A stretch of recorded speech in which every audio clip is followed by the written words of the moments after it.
Hey folks, Sam Whitfield here. I just wanted to take a moment to say thank you for downloading the audio podcast and listening to the show wherever you may be. I really appreciate it. And I would like to let you know that you can also now support the show directly via Anchor. If you go to anchor.fm/Whitfield Report, you can now support the show using Apple Pay or Android Pay on your mobile device, depending on which type of phone you have. And you can contribute $1, $5, or $10 as the three levels of contribution. I would really appreciate anything that you can give. Every little bit helps the show. And you can find the link to support the show directly in your show notes, depending on which app you're using. I would really appreciate the support if you can. If not, please continue to support the show by giving us a rating on iTunes and sharing with your friends. Thank you very much, and I hope you enjoyed the show. God bless.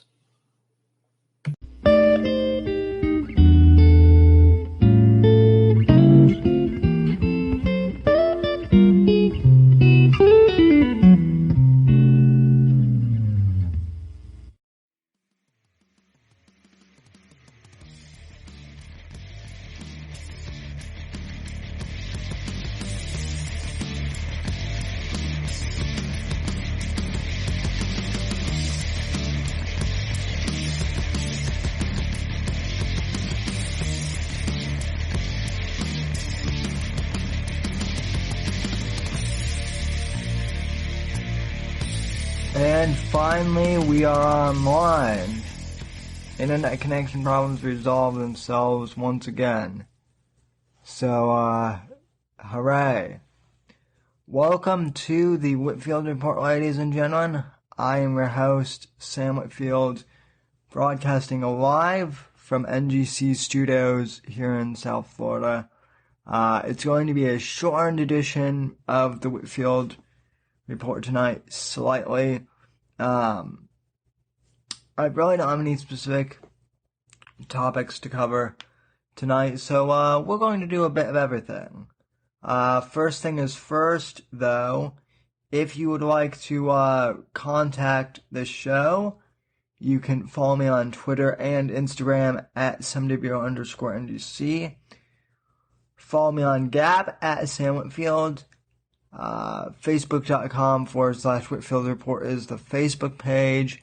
And of course, thesamwhitfield.com is my website address. And by the way, for those of you subscribing to Anchor and listening to the podcast via iTunes or wherever else you get your audio podcasts, you can now support the Whitfield Report podcast via Anchor. Just go to anchor.fm/Whitfield Report and click on the support this podcast button.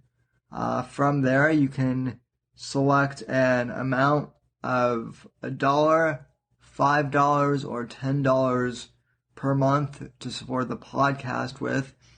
And if you're doing this from an iPhone or Android device, you can use either Apple Pay or Android Pay to support the show. And we actually have a supporter already using the Anchor payment support. My buddy Quinn from Florida generously started supporting the podcast at the $10 level. So I want to give a shout out to Quinn. Thank you for supporting the show, buddy. I really appreciate it. Again, very generous contribution of $10 a month, and that really helps me out. It really does. And with further donations, I'm going to start improving the quality of the show, maybe getting some better equipment in terms of microphones and whatnot. It's already pretty good, but I definitely want to keep improving the quality of the show, and maybe even take this show on the road eventually. You can also support me on Patreon at patreon.com/Whitfield. I have a couple of patrons there.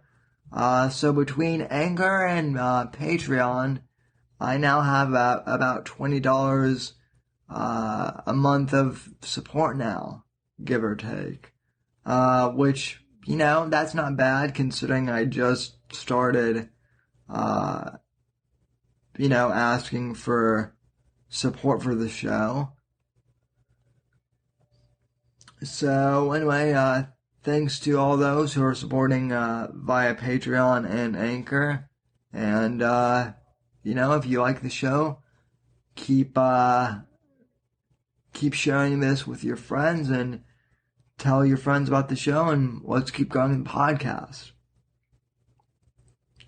Alright, folks, so with that out of the way, let's get down to business. So, folks, last week's show featuring Dan Sandini, in which I talked with him about the censorship of Alex Jones and InfoWars, has been tremendously successful so far. In fact, I recently wrote an article on both American Watchmen and thesamwhitfield.com, which is my website, in which I discussed the conundrum with the censorship of Alex Jones on these big social media platforms. And I published the article on Saturday, and I've already gotten a pretty good response in terms of retweets and whatnot, just based on this article I posted. Now,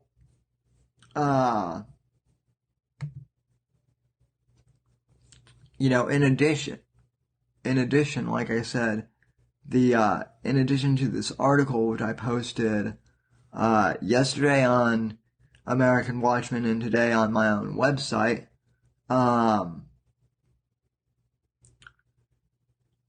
the subject of censorship is really, it's a big topic in the news. And, ironically, I have to wonder when it's going to be censored in and of itself, when my article on censorship is going to be censored. I heard just yesterday, in fact, last night, I found out that one of the PragerU videos has been censored, and once again on YouTube, and ironically, it's a PragerU video talking about censorship. So, there you go. Obviously, I'm not going to read my own article on air. I think that would be a little bit too egotistical. I mean, I have a huge ego. I'm not going to lie. My friend John Neary may have a slightly bigger one, but, I have one too. But anyway, my article is gaining lots of, retweets and traction online. And one point that I want to bring up that I get a lot in comments and responses on Facebook is, well, Facebook is a private company, and it's their decision to choose who they want to support on their platform and whatnot. And look, I get that totally. In fact, that's one of my points in writing this article, is I don't think that people really know what to do, because as Dan and I were talking last week on this show, what you don't want is for the government to take over everything, right? Because as we know, government bureaucracies suck. They don't run efficiently. Just look at the post office, the DMV, or Social Security if you've ever had to deal with them. Probably some of the slowest, non-functioning bureaucracies ever. Same with the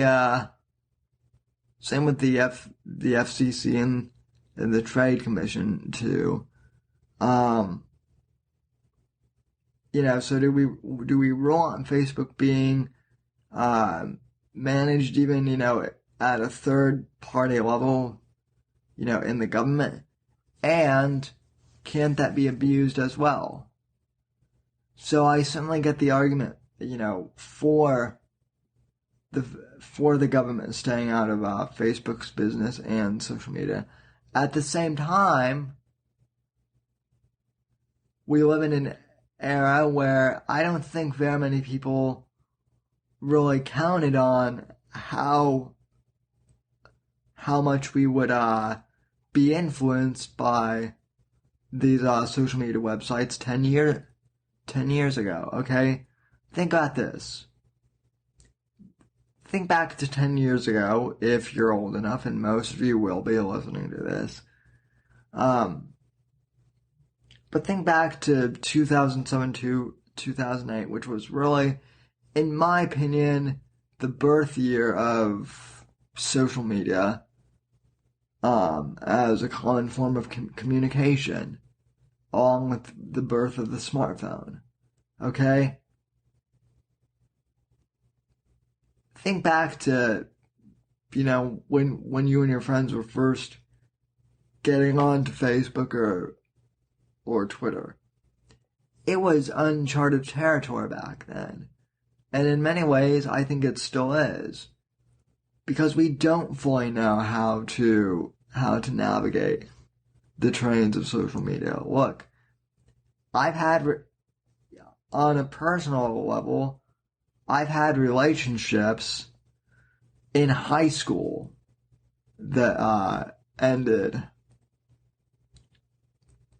in over stupid Facebook posts, as did many of my other friends.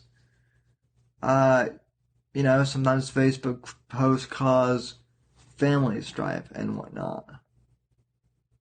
So even in our own personal lives, we've had trouble adapting this social media forum. Okay, then you take it to the political arena, and of course, obviously, it's just going to be a giant shitstorm there.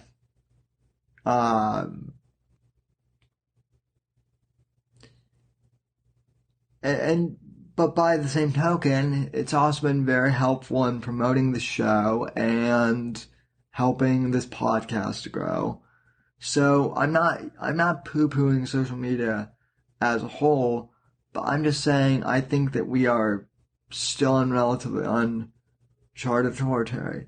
And clearly, I think that there's a pretty obvious, abuse of power that these social media companies have been wielding based on the censorship of websites like InfoWars and like Alex Jones, which, by the way, I don't even fully agree with everything Alex Jones says. I've said that before too. I think a lot of what Alex Jones says in terms of 9/11 truth and gay frogs, I think a lot of that stuff is nuts. And as my friend Dan pointed out, a lot of what Jones does is theatrical on purpose. He's a theatrical guy, but yet, does that give, should Facebook censor him because of that? I don't think so, personally. By the same token, I don't think Bill Maher or anyone on the left should be censored. My line for censorship should be whether or not you threaten someone And, furthermore, it should be pretty frickin' obvious that it's a clear threat, too. Like, you know, it should be a pretty clear threat, you know, that if you have intent to kill someone or, you know, harm someone, it needs to be pretty clear. But, you know, all these cases of threats and harassment that, you know, get reported on, you know, Facebook and Twitter every day, a lot of it is hurt feelings and, you know, of people just getting offended and butthurt. Which I'm sorry, but that's not the same thing as a death threat or, you know, even threatening someone, you know, physically. And knowing Facebook's political bias, I'm not even that threatening of a guy. You know, I consider myself a nice guy. I get along pretty well with everyone for the most part. But I think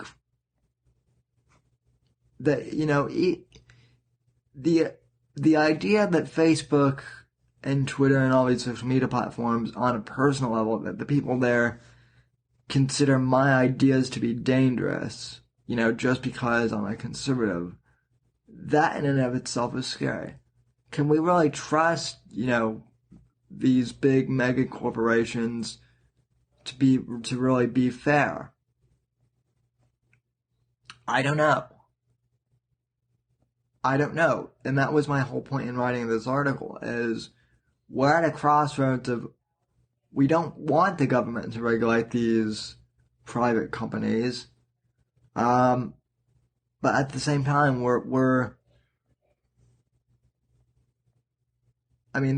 they have a lot of power, so where do we draw the line? And how do we draw a line? How do we draw the line? Yeah.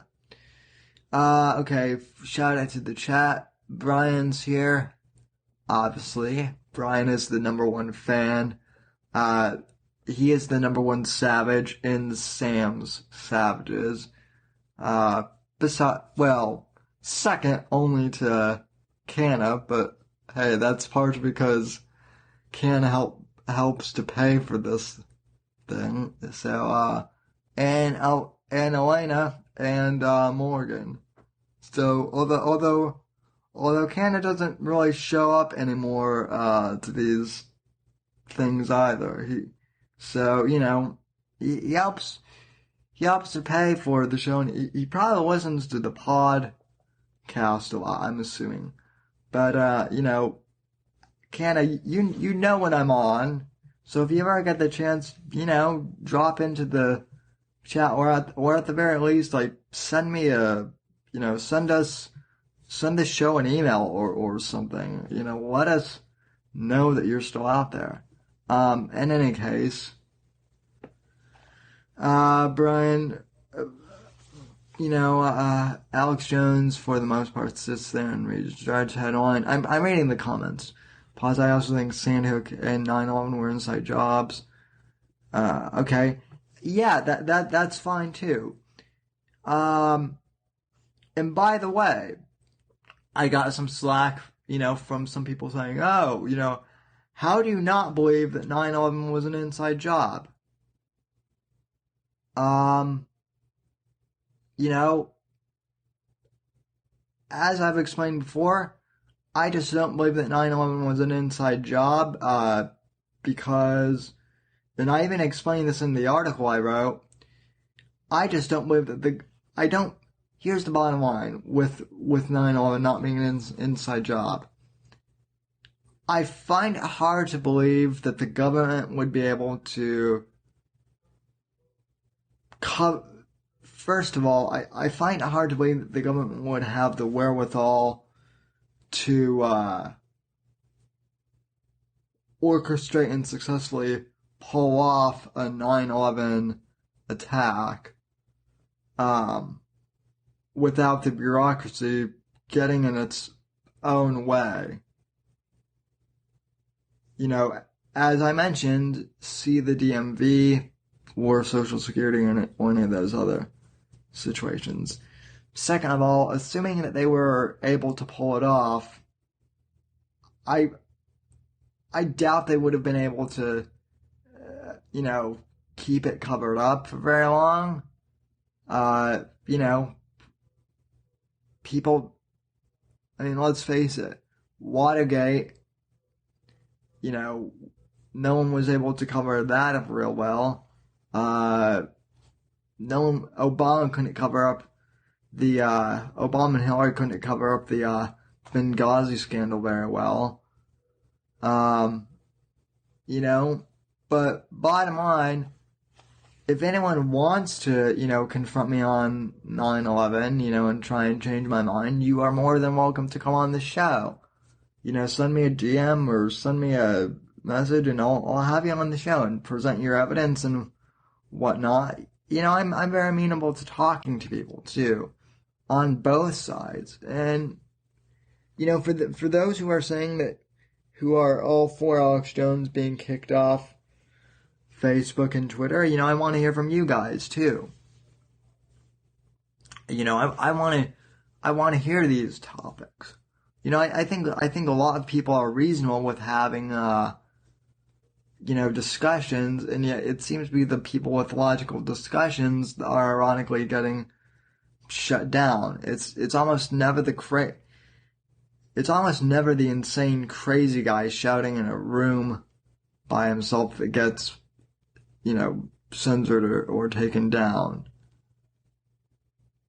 A lot of these school shooters in recent years have posted, manifests on YouTube, and they never get taken down until after the fact. But, I digress. So I wrote that piece last week in response, to people responding to my podcast with Dan, from last week, which is, again, that's great. And then someone sent me a clip, of Jordan B. Peterson talking about this topic with Steven Crowder. I'm not going to play the whole clip because it's 12 minutes, but I do want to play a small portion of the clip of what Peterson says, because I think he has a point of these social media companies, they now have put themselves in a really tough spot. So this is Jordan B. Peterson commenting on the censorship of InfoWars and Alex Jones by big social media. Clip number 1, go. Okay, let's ask this. This just happened this week. Facebook, Spotify, Apple, YouTube, right? They all banned the InfoWars channel. So let me ask you, do you think that's a good thing or that's a bad thing? No, I think it's a catastrophe. Okay. So what's your solution? Do you believe Facebook or YouTube should be forced to provide a platform for speech that they detest? No, I don't think they should be forced. I think that they've bit off far more than they'll be able to chew. How so? Because now they've decided that they're ethically responsible for the content on their platforms. So good luck with that decision, because they have an awful lot of content, and drawing the lines is going to be extraordinarily difficult thing to do. So basically, the way that these companies were set up to begin with is that people could post content and then other people could watch it and basically decide by their viewing. They could value the content by their proclivity to view. Mm. And now they've decided, as a consequence of this decision, that they're going to be in the business of arbitrarily determining what should and shouldn't be presented for public viewing. And they'll... Point I want to bring up here, Peterson is absolutely right. The way that these platforms were initially set up 10 years ago, you could, like a page on Facebook or like a or subscribe and like a channel on YouTube and, vote it up or down, and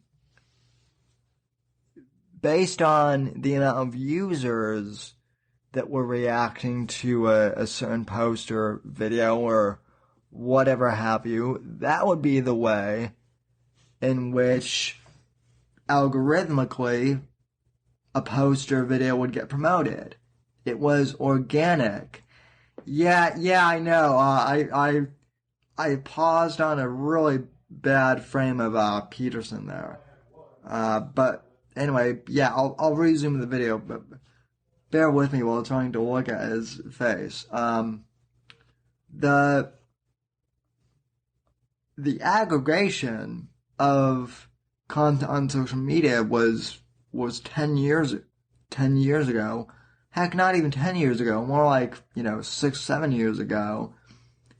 It was completely organic based on the user base. And, you had a few instances of, maybe Facebook or YouTube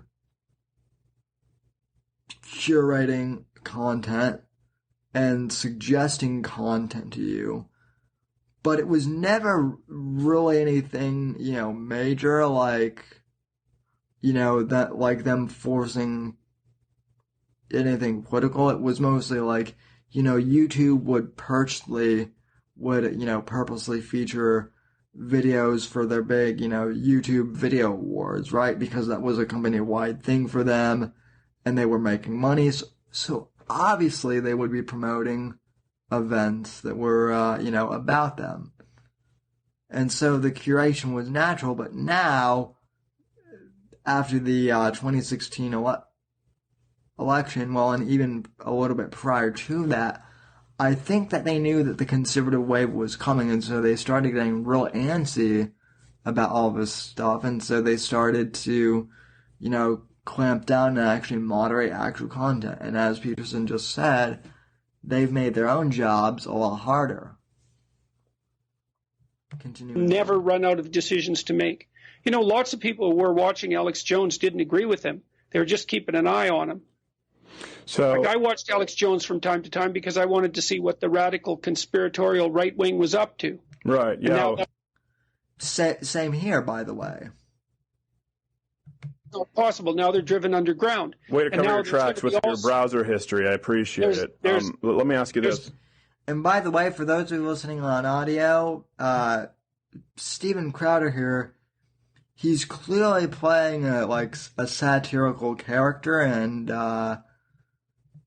he's basically playing like devil's advocate here, which I think is, it's a smart piece of satire he does whenever he plays devil's advocate. But for those who are listening, being like, why is Crowder's voice so weird?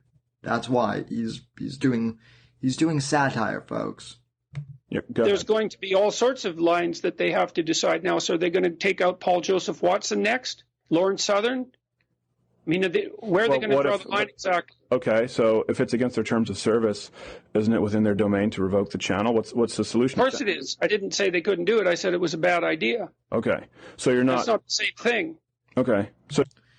The other thing I would point out, though, and I did point this out in my article, their terms of service for a lot of these social media platforms are extremely vague as to what constitutes hate speech or harassment. It's extremely vague because I guarantee you that, and I mean, I hate to use this term because I think conservatives tend to overuse it these days, but, for the purpose of my point, let's just say, that the definition of hate speech by a liberal snowflake is much different than what I may define as hate speech. And yet, when these And yet because these snowflakes are running, things in Silicon Valley, their view of what hate speech is, although it may be skewed to like an extreme level, they're running things. But yet because they're also the ones running the company rules, they also have the right. So, again, it's a clusterfuck no matter how you look at it. I think it's. Go ahead. Well, I think that I really do believe, and I'm sad about this. I do believe that they've bitten off more than they can chew, and that it's going to be, it's one small. It's a warning sign with regards to these media conglomerates that are attempting to produce large-scale public discourse, because now they've taken the role of censor onto themselves, and they'll find that that's a never-ending role that produces endless trouble. They've got themselves into endless trouble as far as I'm concerned. And from a perspective of a clinical psychologist, I would also say the worst thing you can do to someone who's paranoid, the most ill-advised thing you can do to someone who's paranoid is persecute them. Yeah. So now that, Alex Jones is always talking about, the little I know about him, he's always talking about conspiracies of one form or another. And now what has all the appearance of a conspiracy between 4 or 5 very large media conglomerates is aimed squarely at him. So all the people who are watching him, who are conspiracy-minded and somewhat paranoid, are going to think, well, Jones must be onto something, because otherwise these big conglomerates wouldn't have clamped down on him. No. Exactly the point. Not only that, but in effect, by censoring him, they've proved Jones's conspiracy right. All right, Alex Jones said last year that big tech was going to censor them, and me being the skeptic, not just of Jones, but of Bill Maher and of other people, even people on my side like Tommy Lahren, supposedly on my side, and like Owen Benjamin. I'll watch them, but I try to be. There are only very few commentators that I'm almost never skeptical of. Like Rush Limbaugh, I'm almost never skeptical of, just because he's been on top of his game for 30 years. So there's very little reason to be skeptical of him at this point. But I'm naturally skeptical. And yet the point is,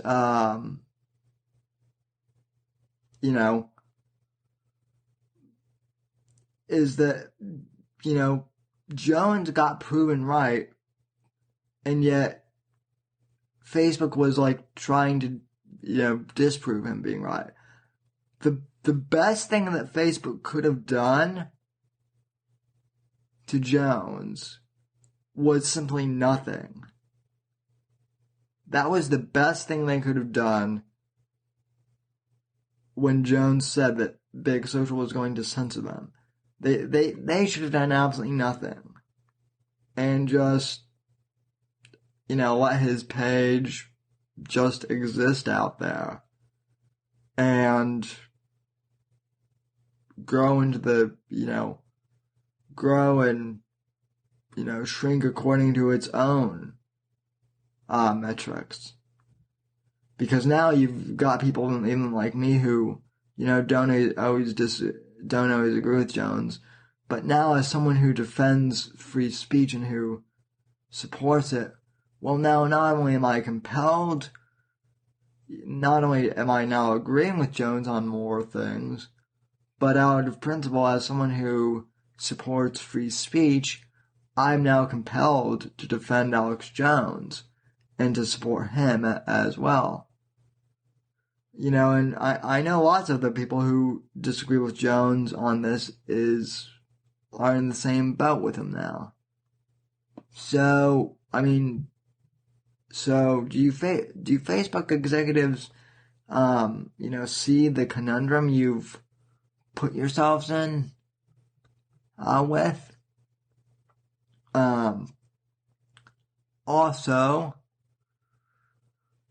so that was essentially the point in me playing, this clip of JBP, and just to kind of wrap up the censorship thing. And I'll keep an eye on this censorship thing and see if it goes any further. It would be ironic if my YouTube somehow got censored as a result of this. Yeah,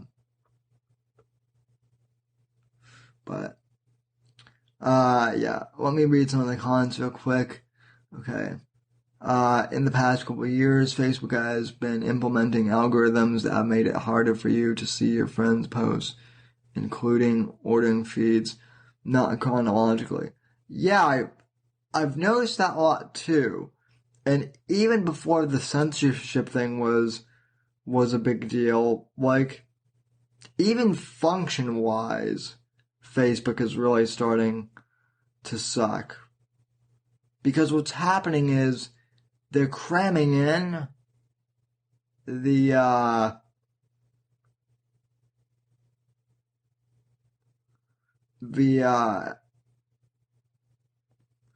Facebook is cramming in so many features now, it doesn't even work properly. Plus, if you're on your phone, it's really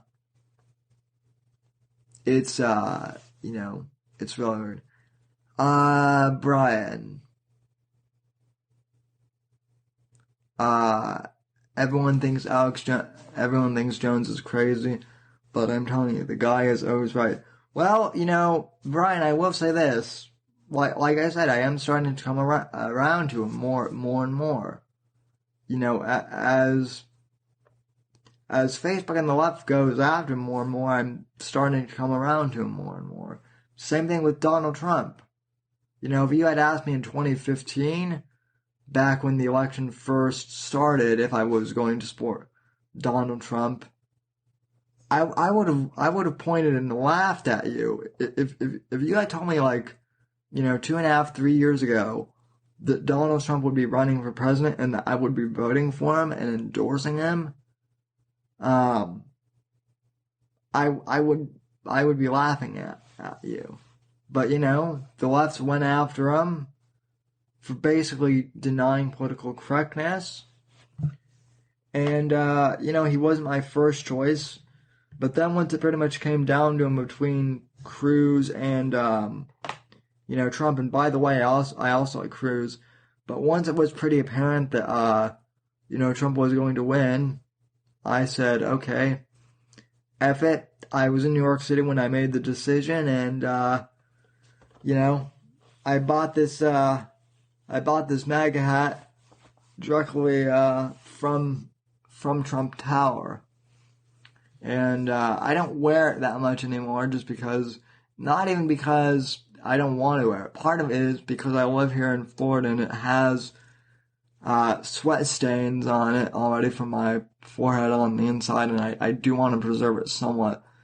So, I might, who knows, I might buy another one and then, put this one in a glass case or something and, preserve it as, the MAGA hat. I don't know. Well, I don't know. But that would be my question of the week. What should I do with my current MAGA hat? Should I preserve it, quote unquote, or should I buy another one, or should I just keep wearing it? I don't know. Brian, as far as Tommy endorsing Kelly Ward, I don't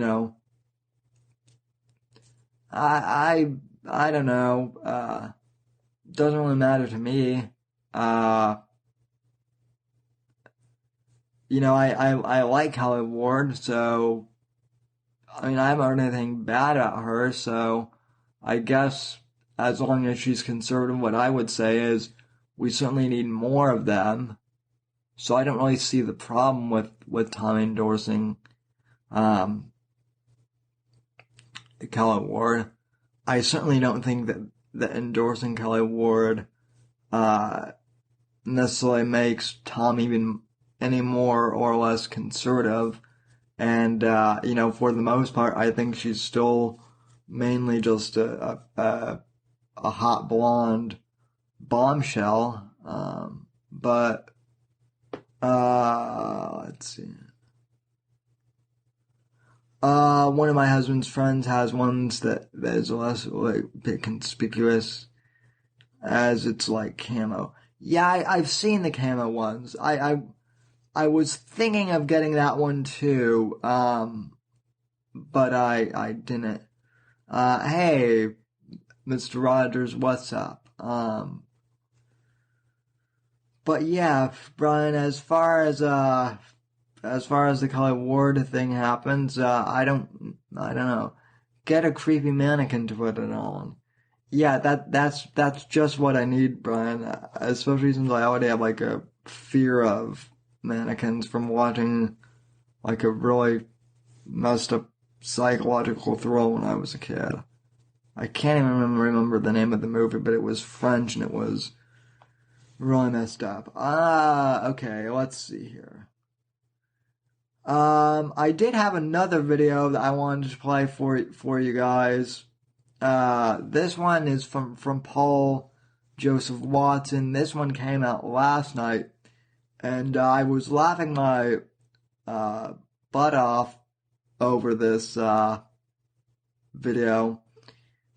This is Paul Joseph Watson talking about the super sensitive nature of America and just Western society in general, and how we've just become a bunch of big emotional babies. He calls it the age of emotional incontinence. And you know how sometimes Paul Joseph Watson, or not even Paul Watson, but even sometimes like comedians will like bring up, points that like you hadn't really thought of before, but they seem like pretty obvious, after they mention them. Well, this is one of those things. Pretty hilarious if I do say so myself, and pretty true as well. So here is Paul Joseph Watson on the age of emotional incontinence. Cut number 3, go.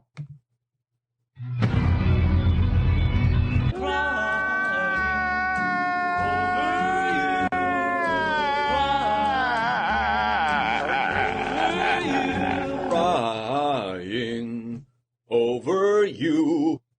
Emotional incontinence. You have urinary incontinence. No, I said emotional incontinence. Sorry, I hate f***ing crying. As Western civilization collapses, which it is, so does our ability to deal with minor day-to-day struggles, without breaking down and wallowing in a pitiful puddle of our own self-indulgent fragility. We're indoctrinated with emotional incontinence by television. America has been collectively turned into Kim Kardashian's cry face. I've just been so unhappy. You don't think I feel bad? The masses overdose on reality TV, thinking that it's actually reality, and then mimic it in their own lives. The more insipid sentimentality displayed on TV, the more it manifests itself in the here and now. Vacuous people live their lives vicariously through celebrities and television, then base their own personalities on that. Reality TV doesn't reflect reality.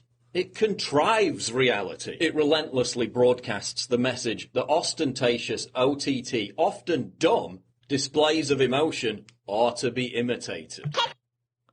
So, yeah, that's one of the reasons why I rarely watch reality TV. I think the last actual reality show I watched, I'm not kidding, was Gene Simmons' Family Jewels. And that was on TV, 10 years ago?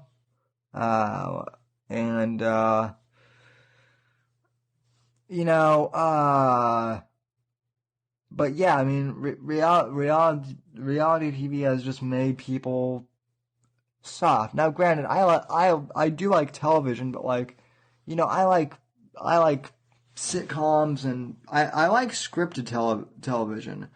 But even that can be pretty dull and over emotional and just flaky these days. So, that's why I don't watch that much TV. And the TV I do watch,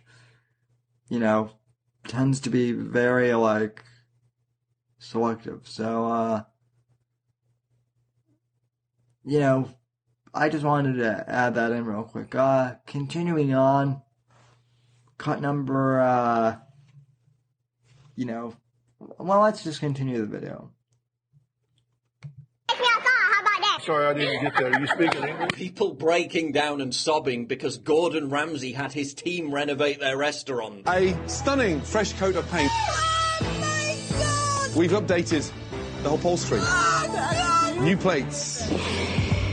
Unfucking believable. No, you're not supposed to cry over a paint job and some new furniture. The same is true of YouTube. Now, you know, in fairness, real quick, I don't think Paul Watson understands the concept of, like, kitchen nightmares. You know, for those of you who never watched the show, the premise of that show is that Gordon Ramsay would come in and help a lot of these, you know, struggling restaurants and help them, like, repaint their restaurant and get them new supplies. So if it's your family business and you have, like, you know, someone helping you out, like Gordon Ramsay, I can understand getting emotional over that. But, you know, even so, in general, I get the whole premise. As far as cops go, Brian, Brian, no offense, but I'm honestly surprised that you weren't on an episode of Cops once. So, but yeah, Gordon Ramsay is a dickhead, but damn, does he know how to cook? Yeah, I don't know. Well, yeah, well, I know who doesn't watch Cops when they're in the hospital or awake late at night. Yeah.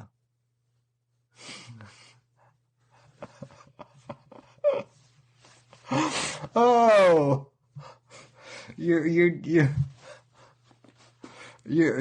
too fast for the cameraman. Yeah.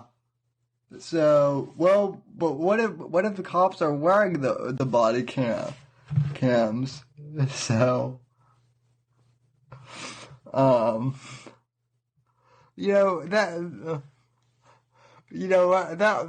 would be another funny skit. It's too bad that the Danger Zone channel got canned, because I had a hilarious concept for a skit once where it would be John Neary on Cops, but as the cop, just arresting people for, like, various, like, ridiculous charges. So, yeah. I don't know. We'll see, Alana. I don't even have cable. I just have Netflix and whatnot. So, maybe that's the other thing is, I suppose that when you select your programming like that, it doesn't get as bad. But, anyway, geez, I really need to shut up so we can finish this, Watson clip. Anyway, meh. YouTubers are rewarded for emotional incontinence and oversharing. The try not to cry challenge. Constantly crying and whining about their drama and their breakups. The viewers lap it up like water in the desert. Then ape their behaviour. Oh, why is everyone crying? Such a baby. Last year, Twitter users revealed what made them cry. The answers included people who cried at not being able to fit all the things they wanted to in their bag, getting the wrong sauce with chicken McNuggets, and crying at a picture of a man because he looked like he was nice. I love how, like, a lot of those people, in the shot of the video of the Twitter screen grabs, I love how, like, half of them were verified were verified users too with like actual check marks. Meanwhile, I've been tweeting like actual news articles and podcasts and like legit content for like, since 2011, and I still can't fucking get verified on there. Anywho, gates of emotional incontinence are also flung open whenever a celebrity dies. Why do people whimper and sob over dead celebrities they never knew, and in many cases rarely even thought about until they died? Does this betray another form of weakness, our inability to process the concept of death? Now, I will say this. If you're like a die-hard fan of like a musician or something, and like a band's music or an artist's music like was a fundamental part of your life, I understand that. But like people are crying over celebrities that like they barely like listened to and whatnot. Like in all honesty, I wasn't all that broken up about Michael Jackson's death when he passed away, and it wasn't because like I didn't respect the guy's music. Like I thought it was sad, but I wasn't broken up because I was never a diehard Michael Jackson fan. On the other hand, when Chris Cornell died, that was more devastating. But yeah, this trend of celebrity death and whatnot, it is weird.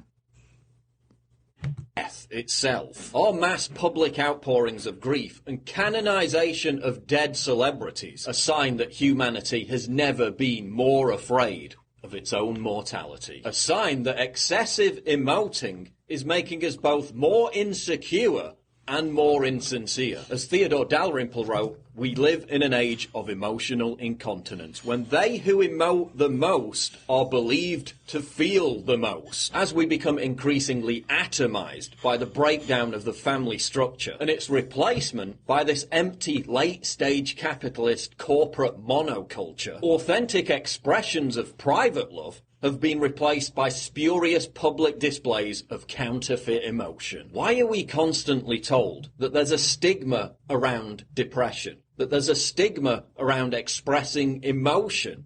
There isn't. The opposite is true. It's constantly drilled into us that depression is normal and that emotional incontinence and oversharing is to be encouraged. You can barely go 2 minutes without seeing someone drone on about how depressed they are on Facebook or Twitter or YouTube. This has two consequences. It trivializes actual depression and it incentivizes weak-mindedness. And I'm not saying you should never cry or express emotion, especially people who have experienced real trauma and have PTSD like injured war veterans or female rape victims. But please, save it for something that actually deserves that response. Otherwise, you cheapen the entire range of human emotion. You limit the human capacity, when it's necessary, to deal with actual grief and suffering. Our ancestors lived through the Great Depression, famine, war, poverty. They didn't get morose over someone not replying to their WhatsApp message within 10 minutes. And that meant they were able to handle real trauma better because they had a sense of perspective. Dalrymple again, where once emotional restraint and self-control were admired, now it's emotional incontinence that the British aim for. It's as if they had undergone potty training in reverse. The English have been persuaded that emotions are like pus in an abscess. If they are not released by screaming and shouting, hugging and crying, wailing and raging, and the more publicly the better, they will turn inwards and cause emotional septicemia. The person who controls himself is not only a figure of fun, but a traitor to his own best interests. We've got it better than anyone in human history. Our emotional indulgences are catered for like never before, and yet depression continues to rise, especially amongst young people. The more we talk about depression, the more depressed people become. This constant expectation and encouragement of emotional incontinence is worsening our mental health. Emotional incontinence has also been driven by an explosion in... Jeez, what a concept. You talk about depression and people get more depressed. Huh. What a concept.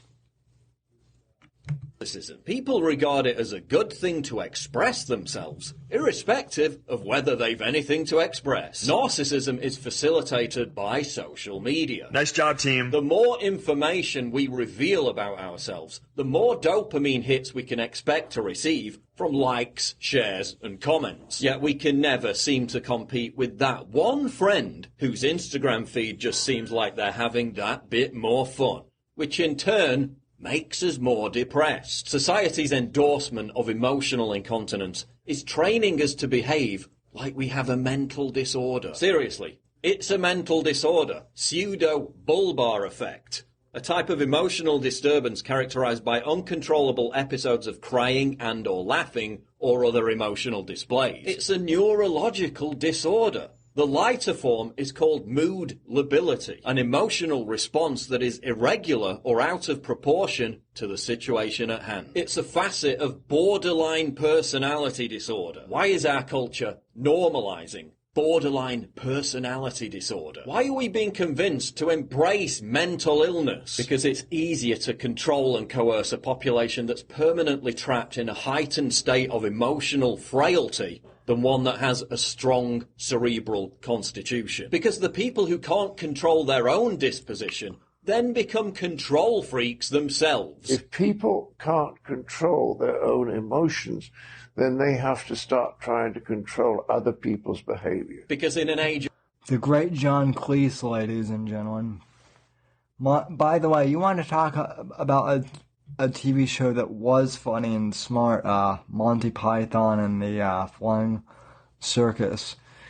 Speaking of people who don't get over emotional at all, our man Gabe, who just doesn't give a fuck. He rolls the way he does. He just came in the chat, so welcome, Gabe. So, vapid consumerism and an eroding sense of identity. Appropriating afflictions provides a facsimile of meaning. Why call yourself maladjusted when you can be an autist? Why call yourself a fussy eater when you can be gluten intolerant? Why call yourself a pathetic, weak-minded crybaby when you can just be comfortable with externalizing your emotions? Men being browbeaten out of their toxic masculinity is also creating a generation of soylent drinking, emotionally incontinent, blubbering manlets. Soy boy. And again, I'm not talking about people who have experienced real suffering. I'm talking about people who cry about not being able to get their eyebrows to look the same. Now, I know what you're thinking. Paul, you're just a heartless, miserable bastard. Yeah, and? I simply am not there. Actually, no. I'm a stoic. I'm not making all this stuff up off the top of my head. I'm not regurgitating some stereotypical stiff upper lip basic bitchery. This is called Stoicism, a branch of philosophy that stretches back to the 3rd century BC. Stoicism is the antidote to emotional incontinence. Stoicism is a realistic alternative to nihilism, and I'll devote an entire video to it in the near future. Look, if we've reached the point where people are bringing emotional support pigs onto airplanes because they're so wretchedly uncomfortable with their own emotions they can't get through a 3-hour flight, maybe time to ask if our society is overly emotional. Can I use your emotional support pig for emotional bacon? Because I think that's probably the best use of emotional support pigs. I mean, I don't know about you guys, but I feel better every time I have a slice of bacon. Just saying. So yeah, stoicism is too much for people. I mean, stoicism is even a bit too much for me, but, I'm like 2 degrees removed from stoicism. I'm not quite there, but, by far I am nowhere near the, I'm nowhere near the soy boy level either. So, but at the same time, Stoke people seem to like me and like this show. So, yeah, pulled pork. Yeah, see, we can make so many pig puns now too. But yeah, it's just between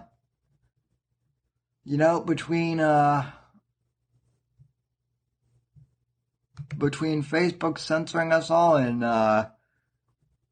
taking away our right to express things, and then reality TV dumbing down our emotions and whatnot, our society is just well,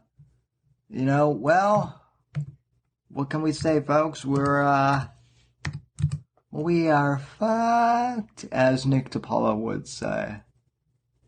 So, yeah, I mean, I'd like to be optimistic and say that I think the age of, Trump is certainly helping things, and I think in a certain way it is, but, who knows? People are more emotionally incontinent than ever. So, but that's another ringing endorsement for the Danger Zone. Come hang out with us, and you'll stop being overly emotional within 5 minutes. And if you are and if you do get too overly emotional, well, then you'll you won't last in the DZ either. So, yep, and many horses. True that, Brian. But, yeah, that must felt awesome on a 5-hour flight. What? Yeah, sizzling bacon? Yeah, I'm sure it does, Josh. But, anywho, well, folks, that just about wraps up the show. I want to thank you all for, what the hell?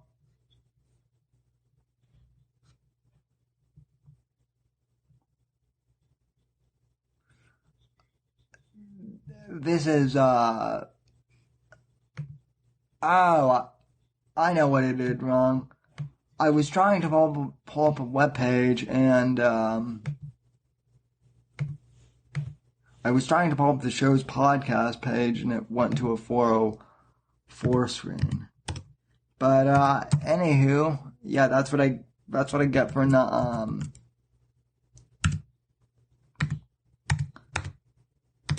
that's what I get for not, typing in URLs correctly. But, anyway, before we go, I do have one quick, announcement, kind of like a slash reminder. Oh no, I entered the URL in. Anyway, as I was saying at the beginning of the show, if you would like to contribute to the show, you can do so by going to anchor.fm/Whitfield Report and, signing up there, or going to patreon.com/Whitfield and contributing there. We've got $20, per month, in terms of contribution and support financially. So I want to thank everyone who's, doing that. And, I also want to thank all of you who are, liking the podcast and sharing it with your friends and whatnot. So no, Gabe, I am not pregnant, but who knows, some lucky lady could be soon. So I don't know, but anyway, thank you for tuning in, folks, and be sure to rate, comment, subscribe, and like, and support the show. From all of us here at NGC1, good night, God bless, and God save this great nation.